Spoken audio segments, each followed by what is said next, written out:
This all, and anyway, I'll hand over to Rick. Please put your hands together.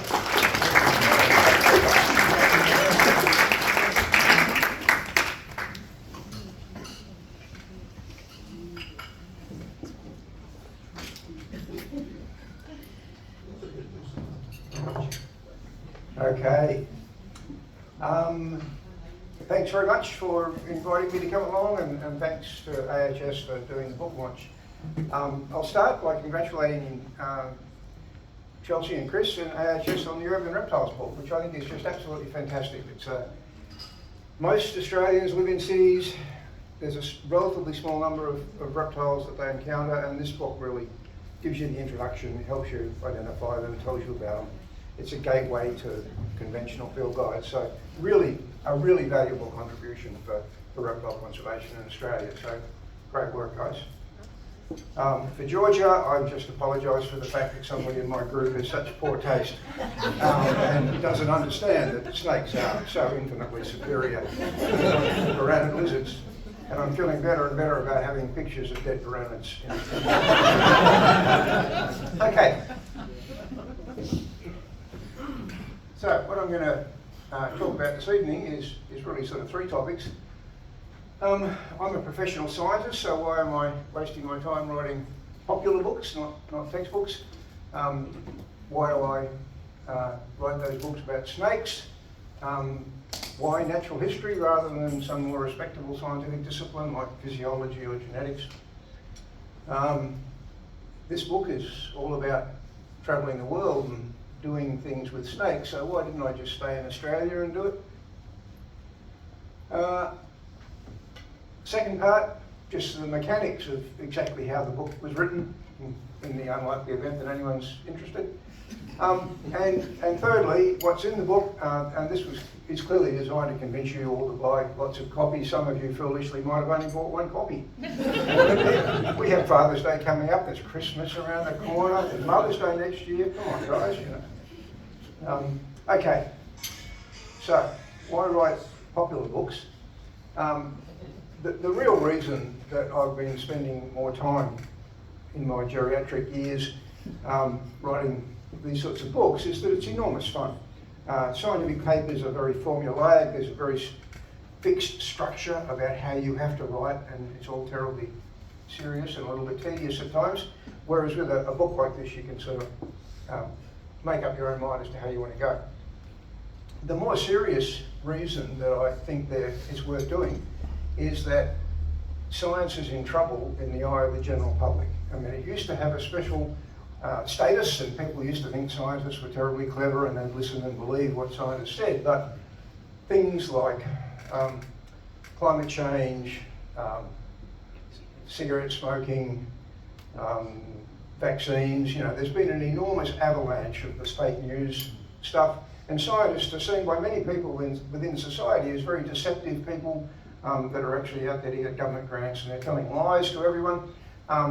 They're seen as very distant figures, and I think it behoves us as scientists to actually explain that scientists are actually perfectly normal human beings. Science is just organised common sense. We're not doing, you know, weird, abstruse stuff. It's actually all understandable if you put a bit of effort in. We really need to bridge that gap. We've got to communicate between science and the general public. Why snakes? I think you've seen this photo already. Georgia pinched it. So, you know, I mean, it's sort of strange to have to admit after half a century of working with snakes professionally is that I have no idea why I think snakes are so damn fascinating, but they clearly are, and fortunately most of the people in this room understand because they share that fascination. There's something about snakes, they're just so elegant and beautiful and mysterious, and the way they move, the things they do. And so look, I think, you know, the main message in the talk is that it is okay to love snakes, even though they don't love you back, fortunately.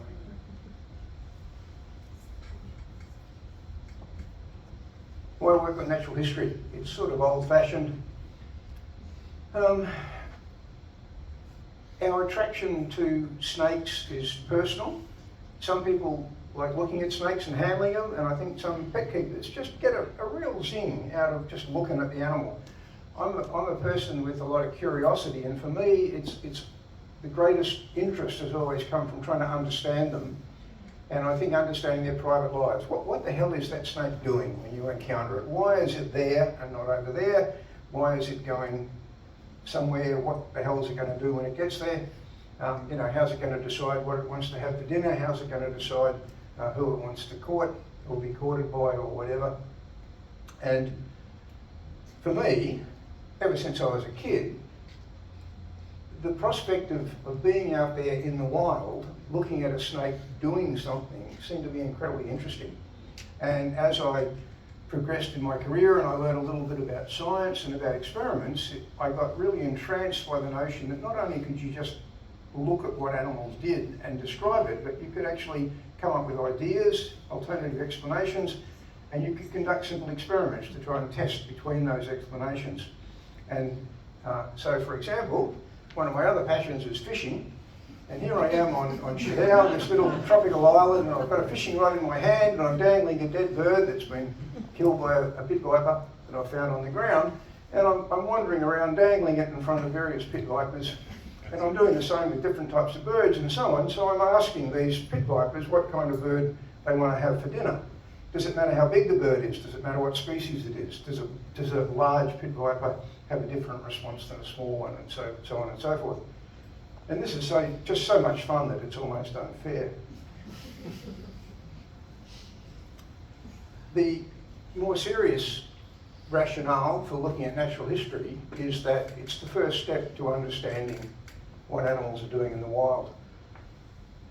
If you don't know what habitats an animal uses and why it uses the ones it does, and you don't know what it eats and what resources it needs, your chances of actually coming up with sensible conservation and management strategies are close to zero.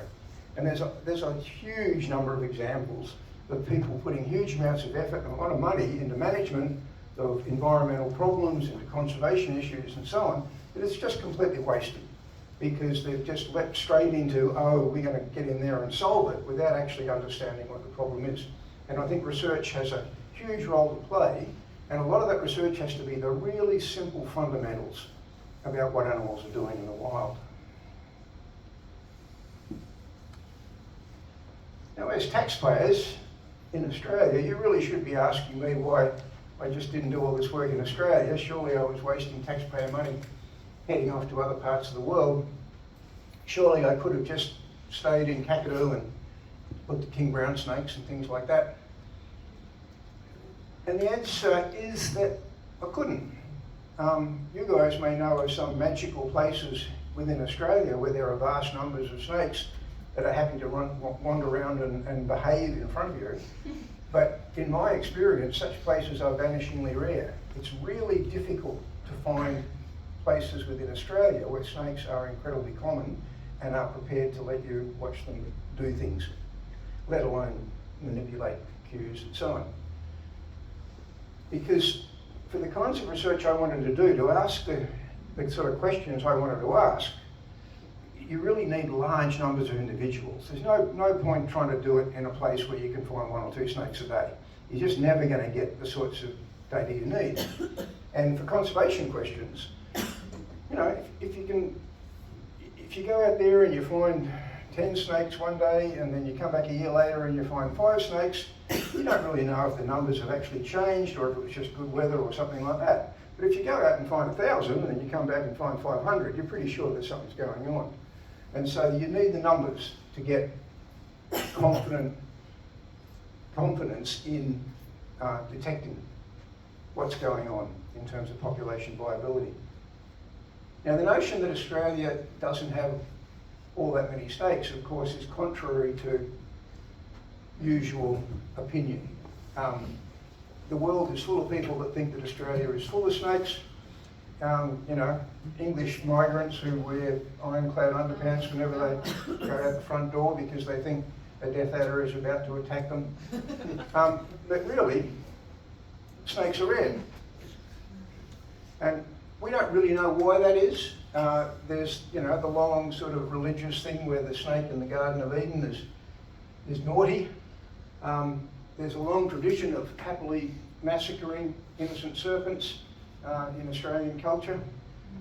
But probably, even without those sorts of efforts, snakes would probably be relatively rare over most of the continent, because that's the way it is in most of the world. It's not just Australia.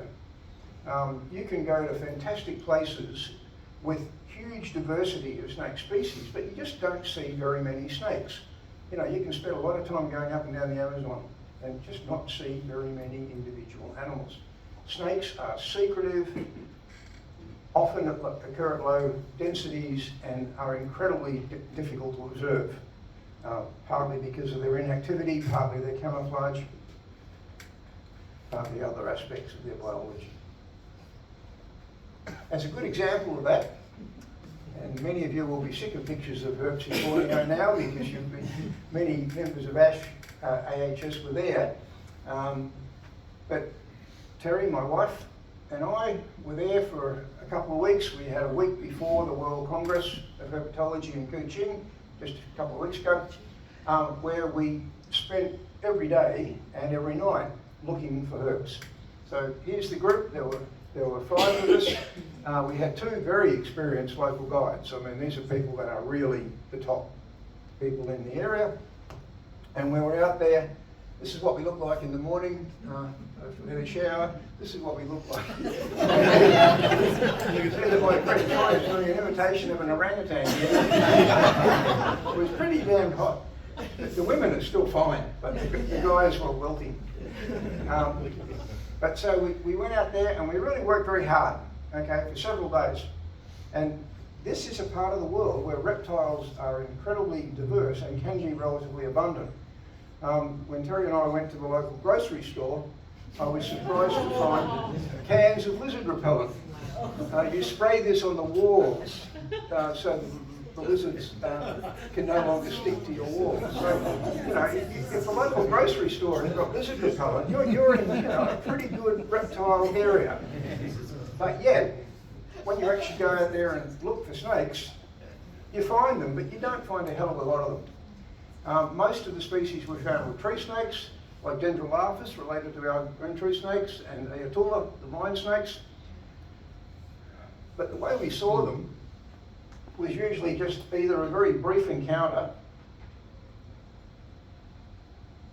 Snake would be zipping away from us as we walked along the trail by day, or else we'd find them sleeping at night. And that was it. The most common species we found, and I think it's probably true for most of the people on the trip, was the Borneo pit viper, Tropidolaemus. Beautiful animal, these lovely green snakes that lie in ambush poses in this thick green forest, and you might think that it would be very difficult to find a green snake in a green forest, but in fact it's very easy. There's a very simple trick. You just find a place where a lot of people with cameras are all focused on something green. And the trick, of course, with the pit vipers is they just don't move. And so this female pit viper was just near a house in one of the national parks. And I calculate that well over 100 people photographed this girl the day that we were there. There was just this constant stream. And one of the guides told us that there was one snake that had been in the same spot for 4 months. So the guides just all work out that that's where Harry the snake is sitting, and they just bring the next tourist along. Other people found other snakes, and there were some real doozies. One of my former students found this dragon snake just in Kuching, in the town. They were walking around at night. Some other colleagues really hit the jackpot. 50 metres from the conference hall, where we were all giving our talks, there was a very large king cobra eating a water monitor. So it's not that there are no snakes in Borneo. There are plenty of snakes. But how the hell can you do behavioural ecology research on them? And I don't think you can. Very few individuals of any one species. The tree snakes are paranoid and they just zip away from you, and they're completely unobservable in the forest. And the pit vipers don't move. The pit vipers are big enough to put transmitters in, but it's a really boring data set. Just come back day after day, week after week, month after month, and no, she's still there. So really, to answer the sort of questions I wanted to answer about, why do snakes do the things they want to do, it would be really hard to do that anywhere that I saw anyway in Borneo. So that's my excuse as to why I travelled the world looking for snake hotspots. The mechanics of the book, how, where and when did I write it? Increasingly I'm enjoying the hell out of doing it, so I'm spending more time on it. And as the devotees of the Australian Herpetological Society would know, you guys launched Canto Wars for me in 2018 and So Many Snakes in 2022. I actually began sort of writing my snake research career as one entity. And so in essence, it was mixed in with the material that's in So Many Snakes, So Little Time. And there would, there'd be a chapter on some Australian stuff, and then there'd be a chapter on Sumatra or a chapter on Sweden or whatever. And it was just too big. Nobody wants to publish a book that's 200,000 words, so I split it in half, and I decided to do it with the Australian material versus the overseas material, because I thought there were some different themes that came out about ways Aussies have thought about wildlife and about international collaboration. So I had So Many Snakes done first, so then I went looking for publishers, and my advice to you is not to write your autobiography, because So Many Snakes had too much autobiographical material in it, and publishers didn't really want it. So it took me quite a while to find a publisher for So Many Snakes, and I realised it was safer to stay with stories about snakes and not talk too much about memoirs. That wasn't a problem with Snakes Without Borders for two reasons. Is the book is mostly about snakes and a bit less about me. And secondly, Chris came into play here. I was talking to Chris about how the hell am I going to find a publisher. It was a bit of a pain last time, and he put me in contact with Simon from Reed New Holland, who instantly agreed to take the book, and it was great. So, Chris has got these unbelievable networks and organisational skills and so on. And I truly doubt that he's a carbon-based life form. He really is a most remarkable individual. But thanks very much, Chris, because it made my life a lot easier. And I'm really happy with the way that Reed New Holland produced the book, except for the cover, which is horrible. Okay, when and where did I write the book? Basically, whenever I could, whenever I had time available. So this is a workshop we had up at Middle Point, up near Humpty Doo, near Darwin, where I have this field station where we work on toads. This is the foolish woman who likes phoranics more than snakes, and her partner, and this is Quill, the very sensible young lady that likes my book in the evening. And so, it's too hot during the day to do much with real animals in the territory, and so whenever I had downtime, I would just tap away. The next obvious question is that a lot of the work that I talk about in the book happened a long time ago. And how can I possibly remember the events back in those times? And the answer is that from very early in my career, I've been very big about keeping field diaries.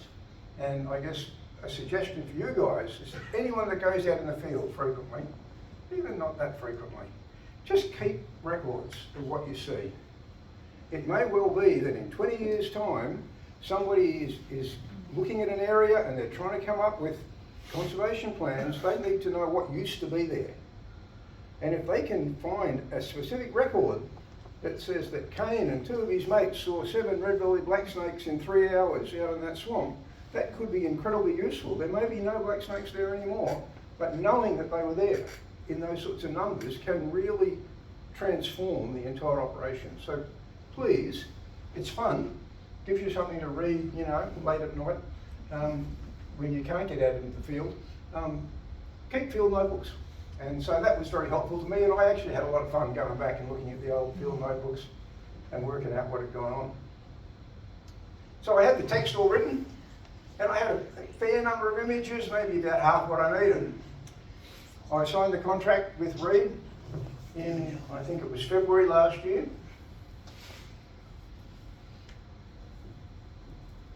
And then Terry and I took off for 3 months in Belgium, from March to May. And this was sort of a research fellowship thing.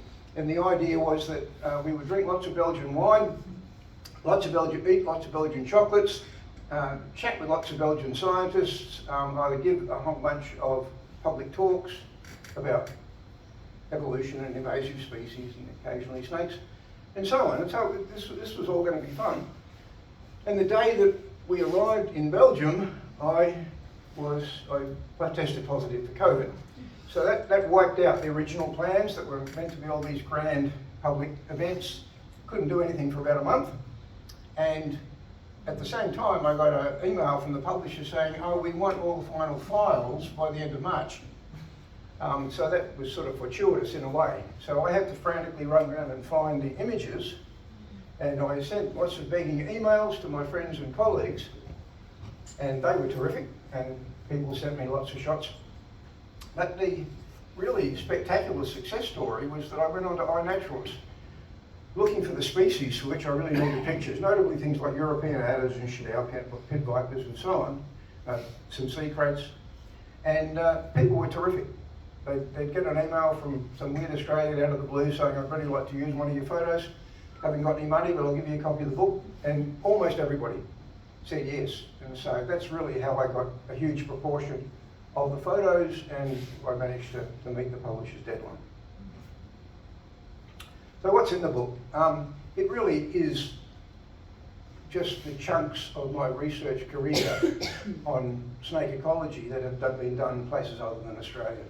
And if you look back at it historically, essentially partway through my career, things were going very well. I was getting pretty good levels of research funding, and that was enough for me to start going overseas, where I could actually get away from this problem of not finding enough snakes. I could look for the few places in the world where there were just seething masses of snakes actually doing things in front of me. And so that's what I tried to do. And so for the next couple of decades, off I went. Intermittently in between everything else. So the timeline of this stuff is actually interspersed with the timeline of so many snakes. In terms of what I did, I noticed just actually when I was working on this speech last week that Macquarie Uni, where I work, has on the web page actually has a map of the locations of your co-authors. And I was struck by the fact that, God, Lord, I've really worked with people from all over the place. And so I really have had an international set of collaborators. I've got no idea what the reds, greens and oranges mean, but whatever. This is the home base of the people that I've published papers with. And it has been a really exciting international collaboration. So the book itself, 10 chapters, and I'll just go through them very quickly because hopefully many of you have already seen them. Now the first one is just me whinging that it's really hard to find enough snakes, and that there's really not that many places on the planet where you can go out and satisfy my criteria. And the first place that I looked didn't actually satisfy all my criteria. This was the commercial harvest of giant pythons in Sumatra, because I already knew from cutting up well over 10,000 museum specimens in Australia that you can learn a lot from bed snakes. You can see what they're eating, you can look at the reproductive organs, this kind of stuff. You can learn a great deal. And so that's what we did. Pete Harlow was my research assistant at the time. Many of you would know Pete, worked at Taronga Zoo for many years. He's got a big reticulated python here and some pangolin scales that he's pulled out of its tummy. This was actually the first detailed analysis of the biology of giant snakes. And we had literally thousands of animals that we could look inside because they get hundreds of thousands of snakes every year in Sumatra. And of course, it's the chance to look at the sustainability of harvesting, which I was absolutely confident would be unsustainable. I mean, how can you possibly rip 200,000 reticulated pythons a year out of a relatively small area in southern Sumatra? And to my astonishment, it turns out to be a textbook case of sustainable harvesting. And one of my students, Dan Natush, went back very recently and showed that all of those same operations, the same facilities are processing the same number of snakes, same sizes, same everything. It is, by definition, a sustainable harvest. But working with dead snakes is not much fun, and I really wanted to play with live ones. And in particular, I was really attracted to the notion of doing a study that I had tried and absolutely failed to do in Australia with red-bellied black snakes, and this was to study social interactions. The idea was simply that if you had a small area with a relatively dense population of snakes that you could observe, you could put transmitters in everybody, and that way you could go out there every day, find out what they were doing, who they were trying to do it with. So, you know, who does Harry the snake mate with, who does he fight, who wins the fight, does the fight lead to a mating, all that kind of thing. And it failed miserably for reasons I've talked about in so many snakes. But it turned out that a guy called Thomas Madsen just finished his PhD and had gathered exactly that kind of data on vipers in a small English meadow. Only 20 or 30 animals in that adult animals in that population. But Thomas had really detailed data, and we got some terrific stories about reproductive biology and about conservation biology and so on. And it really was the first snake ecology study that got published in the really high impact journals like Nature and things like that. And that really, in retrospect, was important because it meant I could keep getting the funding to keep traveling the world. So that was a lot of fun, but Thomas had done all the hard work. I really did very little of the field work for that one. And so I wanted to do it myself. This is a Rob Valenti picture. Got to have at least one in every talk. And so I went to a small island off in China, which just happens to sit exactly on the bird migration route. The small passerine birds, you know, sparrow-like things up to quails, live in Southeast Asia. When it comes time to breed, they fly up to Siberia, and then after they're bred, they and their kids come back to Southeast Asia.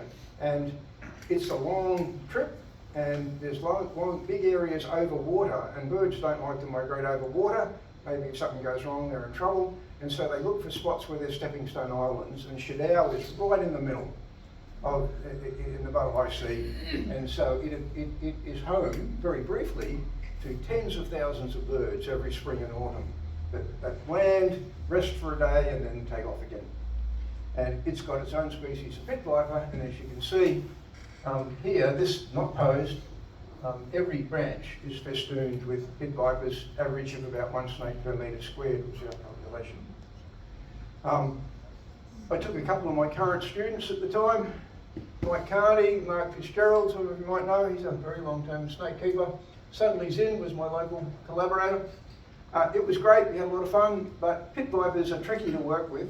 You don't want to get bitten, but more than anything else, they're just grumpy snakes. If you pick up one of these guys and put it in an arena and hope to do something with it, it just doesn't forgive you.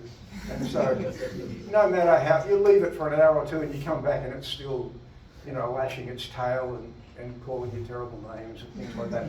So they were hard animals. You had to study them before you couldn't catch them. You really had to study them without interrupting them. So the next study was the friendliest snakes in the world, which are the red-sided garter snakes of Manitoba in central Canada. Everyone's heard of the great snake dens. The numbers are out of this world. There are very few places in that muskeg landscape where the snakes can penetrate deep enough to escape the frozen ground so they don't freeze to death in winter. So they spend 8 months of the year underground doing nothing. They come out and have this very brief period, they mate, and then they disperse, they feed, they have their kids, and then they come back to the same den. And so you can get 20,000 snakes in an area the size of this room. Most of them reproductive males looking for love. They're in a hurry, so they completely ignore people. And so it's a terrific system, and because it's such a terrific system, a guy called Bob Mason, a chemical ecologist from Oregon, had actually spent his career working out the chemistry of snake communication. What are the chemicals on a female snake that tell a male snake that it's a girl, not a boy, and things like that. And so Bob and I collaborated, and we did lots and lots of stories because we had this extraordinary power with a range of different pheromones to actually send messages and find out how snakes, you know, what they were listening to, or what they were smelling, I guess, and making their decisions about who they wanted to court and all that kind of stuff. As I said, they were incredibly just tolerant of people. You can sit right in amongst them and they don't even look at you. And they do interesting things. So this is a male who's just come out of hibernation after 8 months, and he's encountered the body of a snake that has female pheromones, and so he's started frantically courting it. And he hasn't realised that it's actually his own body.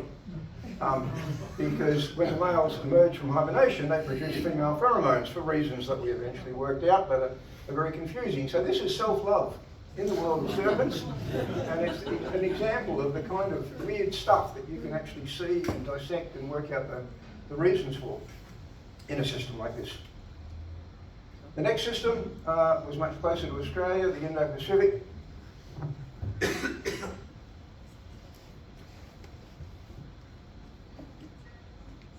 As most of you know, there's two different types of sea snakes. Some of them spend their entire lives in the water and they produce live young. Others, the sea kraits, like this guy, come up on land to lay their eggs and digest the eels that they've just eaten. And so you can work on these without getting into the water. And I'm a pretty crappy swimmer, and so sea kraits were by far the most attractive sea snake for me to work on. I started working with a master student, Sarian Shetty, in Fiji, but eventually we moved across to Vanuatu and then finally to New Caledonia. Hal Cogger, probably the nicest human being that's ever graced the planet. Just a lovely, lovely man. Xavier Bonnet and Francois Bichou, French biologists who worked with me in New Caledonia. And we did lots of stuff with them. And finally, eventually, we got brave enough to jump in the water and start doing stuff on real sea snakes, the ones that never come out of the water. And this is the turtle-headed sea snake. Beautiful little creatures, harmless, living in shallow water, right off the beach next to the hotel. Very convenient animals to work on. And Terry and I have gone back every year for more than 20 years, catching our little sea snakes, putting microchips in them and letting them go again, hopefully catching them again next year. It's by far it's the only long-term ecological study of any sea snake, because most sea snake stuff is done by aerobic people that get in boats and get seasick as they go roaring across for hours and hours and end up in remote places. We very much concentrated on turtle heads because they were so easy to work on and so abundant. But there were these big snakes here, like this olive sea snake, and eventually we did work out that it was possible to work on them with radio transmitters, and so there's a chapter about our work on them. The first key really for working on the big guys was that Claire Gorin, who remains our main collaborator, worked out that the patterns on individual sea snakes, these braided sea snakes, Hydrophis major, were very individual. So if you took a photograph of the tail of one of these guys, you could recognise that snake if it turned up again a month later or a year later. And so Claire started to get information about patterns of these snakes turning up. And that turned out to be interesting. And one of the relevances is that sea snakes are in trouble. They're very diverse and in some places abundant in tropical waters of the Indo-Pacific, but there are increasing numbers of records about the disappearance of sea snakes from places where they were once very common. And that can be very dramatic. It can be virtual extinction. Some of the cases where sea snakes have disappeared are clearly due to the destruction of habitat. Coral bleaching driven by climate change, overfishing, water pollution, sediment accumulation. One of our study sites 20 years ago used to look like this, and now it looks like this. And so it's no surprise that the snakes are gone. There are very, very few snakes now in Australia, when it used to be just absolutely gorgeous. So that's not surprising, and it's pretty clear what you would need to do if you wanted to conserve those populations. You've got to try and address these sorts of things. But the real puzzle with sea snakes is that some of the sites where they have disappeared look to be absolutely fine and healthy.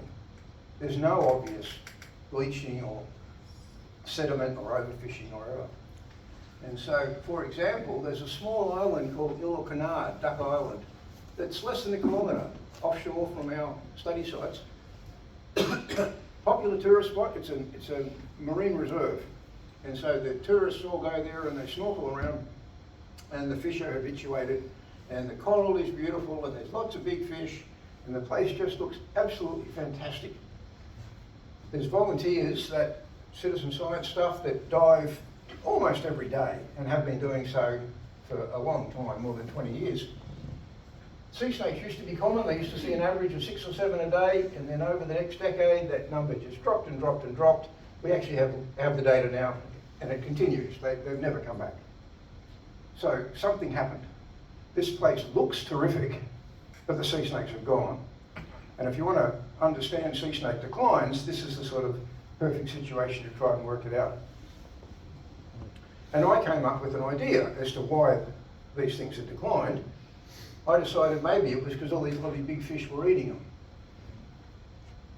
The fish have recovered because it's a marine sanctuary, so these fish are very common, but in New Caledonia they have persecuted sharks enormously, so that the things that eat these kinds of fish are gone. And so it may be that these mesopredators are now much more common than they would normally have been. So, is that true? Is it things like coral trout and gropers and so on that are getting rid of the sea snakes and stopping them from recolonising? That's a really simple idea, but it's a very hard one to test, because you've got to look at predation, and there are all sorts of ethical as well as logistical obstacles to looking at predation. You can't just put live sea snakes out there and hope that somebody's going to try and eat one. You've got to somehow come up with an artificial sea snake. Fortunately, because I like fishing, I was aware of the fact that some American manufacturers made fishing lures that are designed to look like snakes. They're jointed and they wiggle beautifully as you pull them through the water. And supposedly fish, think they're a snake and they bite them. So I took the hooks off and painted them different colours actually. And then Claire, who's a much better swimmer than I am, pulled them through the water in this beautiful coral site where the fish are habituated to people, and I swam along behind. Slight digression. Increasingly over the years at NewCal, a central part of our research has been this group of women that call themselves the Fantastic Grandmothers. They're local women who were swimming in our study area, which is it's right off the main tourist beach. And they were swimming there for exercise and looking at the fish and so on. And they offered to help Claire with her work, and they've become really central to the whole thing because they're terrific in the water, they're really fit, they're great. And they were in fact the ones that started, gave us huge sample sizes, photographs of the Hydrophis major. The grandmothers were helping us this year, a couple of years ago, in the morning doing our turtle-headed sea snake surveys. But Claire and Terry and I were heading off alone to the Canard to do the predation stuff. And so the grandmothers weren't involved with that. And Terry made a video to explain to the grandmothers what we'd been doing. At the end of every January trip, we have a dinner at Claire's house to say thank you to the grandmothers. I attempt to give a speech of thanks in French, which is very entertaining for the grandmothers. Most of them don't speak much English, and of course they can't understand what I'm saying in my French either. But we have a great time. And anyway, so Terry made this video. It only runs for a couple of minutes, and I'm hoping that it will now run for you.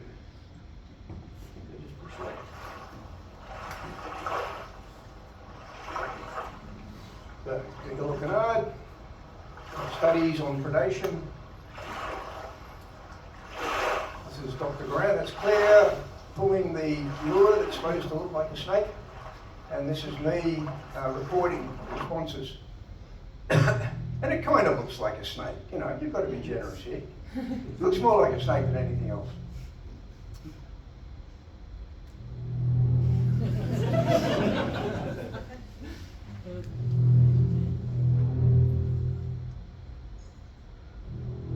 As a fisherman, I'd always wanted to see what it looked like when a fish hit a lure from beneath. You can't really do it in the territory of the barramundi because of the crocodiles.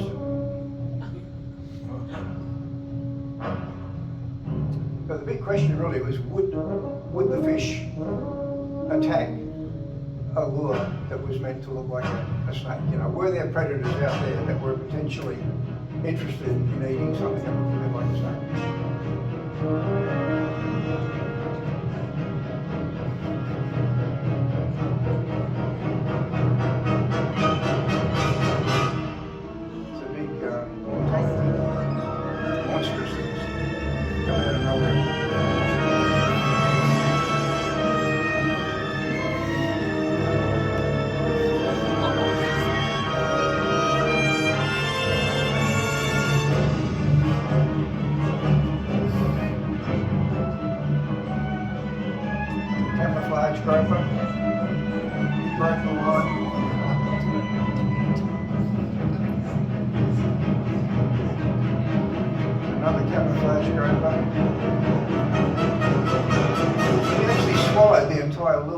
And broke a line, but fortunately he spat it out again later.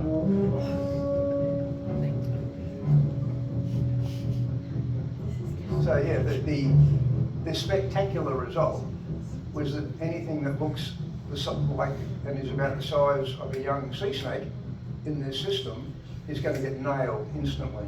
And Terry ends up saying, not a good place to be a small sea snake. So it was a very clear to say that, look, it is indeed plausible that one of the reasons that sea snakes are disappearing from many of these places is that is not just, well, some of the cases are due to degradation, other cases are due to recovery. But sea snakes are in a Goldilocks zone. You can't have too many big fish. On the other hand, you've got to have a bunch of fish to provide the food. The last chapter is about international snake research in the rearview mirror. I really like this shot of a fox encountering an adder, taken by a German colleague. And really, I guess the message of the chapter is that when I went around the world studying weird snakes in weird places, I thought that would be the really interesting part of it. But a lot of the interest came from the fact that I worked with local people everywhere I went. And they had different cultures and they had different ways of asking questions and they liked different sorts of answers, and that turned out to really enrich the entire thing. So that's just about really the end of the story. We found out lots of things that snakes do that we could never have done with most snake systems by going to places where they were very common. In every one of those cases, we actually got results that are very relevant to conservation and management. Basically, I guess the other main conclusion is that I had enormous fun doing it. It really was a privilege to work with terrific people, wonderful animals in incredible places. So I'll finish with a few votes of thanks.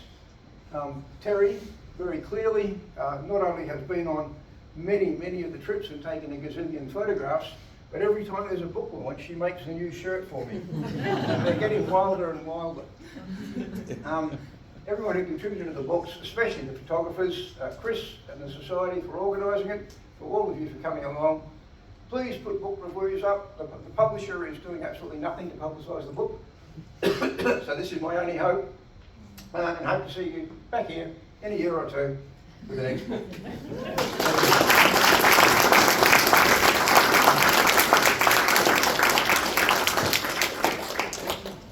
And I'm happy to answer or attempt to answer questions if you would like to ask them.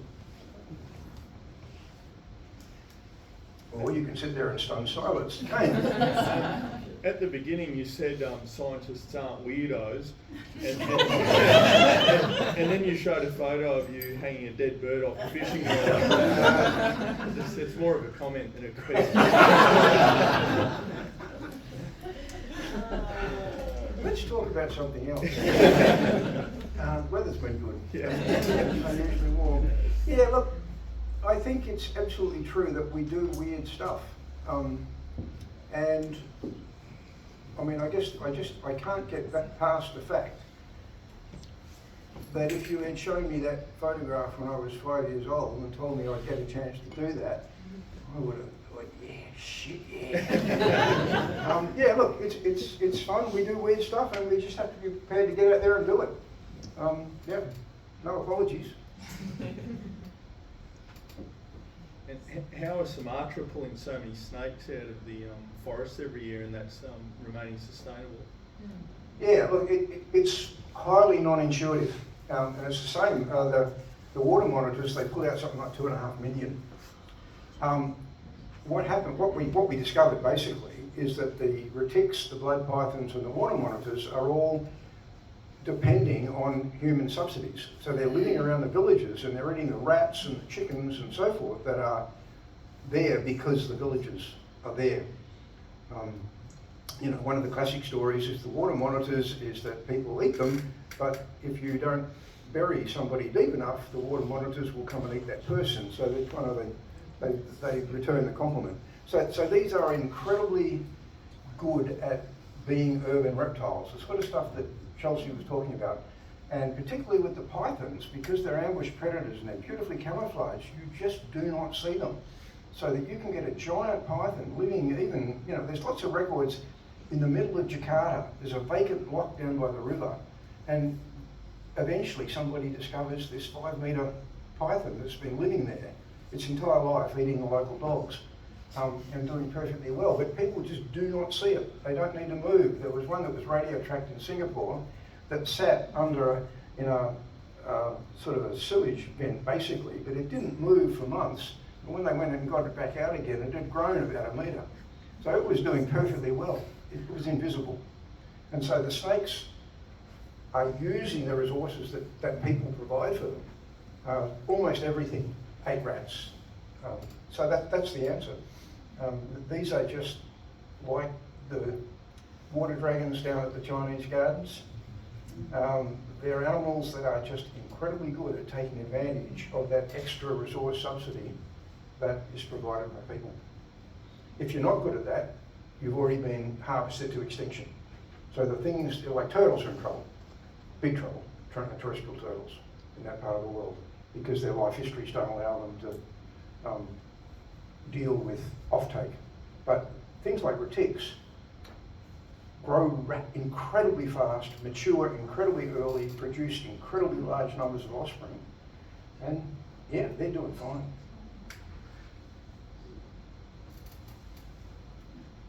Do you see your research and science into the behaviour of snakes and the ability to adapt to those places, being able to aid and help, you know, educate private keepers, or, you know, within a zoological facility, of understanding how our snakes work and what we can do to better that, but also to protect, you know, how we keep snakes as a culture? Yeah, look, I think there's an enormous amount that keepers can get from knowing what snakes are doing in the wild. You know, the most popular talk I ever gave about pythons was in the US to a bunch of reptile keepers, with showing them the temperature that a brooding female diamond python keeps her eggs. And that's the temperature you ought to be setting your incubator, you know, and they were all doing it wrong. So there's things like that. But I think there's a lot of different dimensions to it.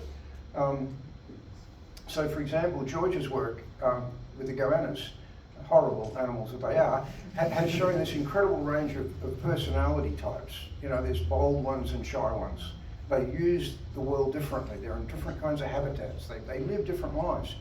And any of us that have ever kept pet snakes, you know, we've had a brave one and we've had a shy one and things like that. And I think our keeping, ideally, really would be reflecting some of that nuance. You know, there are some animals that you really are not going to be happy in a cage. And there are other animals that are just happy as hell. And you know, that's the kind of insight. You know, you could breed for happy captives. And that's what people are doing, basically, because the guys that are happy survive and they produce offspring, and eventually the captive strains of things like bearded dragons and so forth are probably much happier in a cage than the wild type one. But yeah, we need to know, we need to understand those sorts of phenomena.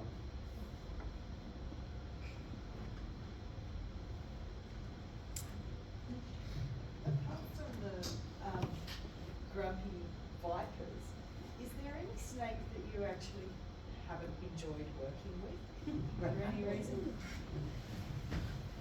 No, look, they're all sweethearts in their own way. You know, the Shadow snakes are tolerant. They're the classic sort of island story where they're, you know, they've no predators much or not very many, and so they tolerate you. And so they're perfectly nice animals to work with as long as you don't touch them. But they're not going to forgive you after that. The garter snakes are probably the easiest. The turtle-headed sea snakes are perhaps the most fun, because you get to snorkel around in lovely coral and water and beautiful little animals. But no, they're all great beasts. No, I've never met a snake I didn't like. Do you have a favourite species? Shine's whip snake. You know, look, if you put me up against the wall and shone a bright light in my eyes, and I'd have to eventually scream out red-bellied black snake. I just think we are so incredibly fortunate in Eastern Australia to have this glorious beast wandering around in suburban habitats. It's unthinkable. They're just gorgeous. Your holy grail snake that you've yet to encounter. Sorry, The holy grail snake that you've yet to encounter. Which species have you yet to find? oh. And by the way, just to add from what you were saying about the red-bellied snake, I was at Warringwood Wetlands this morning and I saw 6 red-bellied. Yeah, I mean, come on. It was magical. We are privileged. Yeah, We are privileged. Yeah. Look, there are many snakes that I've yet to see. Most famously, the snake that Glenn Shea named after me. But I'm heading off to the territory again on Sunday. You never know. Look, I'll never see more than a tiny fraction of the snakes of the world. Yeah, but what's the one you really would like to see that you haven't encountered? No, boy, that's too hard. I think. I mean, I have ticked off a lot of the ones that I really, things like anacondas and things like that. I really would. I mean, in Beijing, I really would have liked to have seen the long-legged coral snakes, Calliopus. Spectacular creature, a weed creature. We didn't. Other people did. Well, we were out with on the same night. They were there. But no, look, there's just too many of them.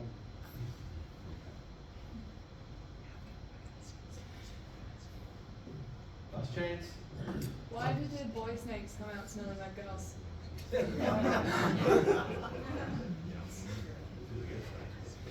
If you've been underground for 8 months and you're very cold, and you've got to come out and immediately start roaring around like a love machine trying to get matings for about a week, and then you have to go off and start feeding, you have to recover quickly.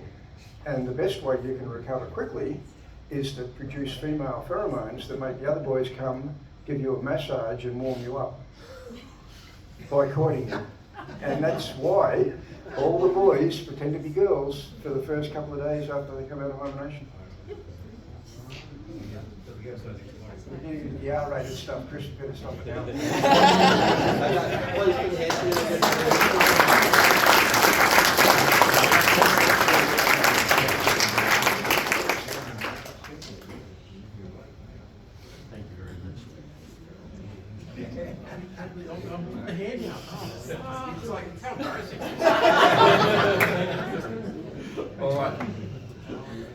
Okay, auction items. If we can turn this on?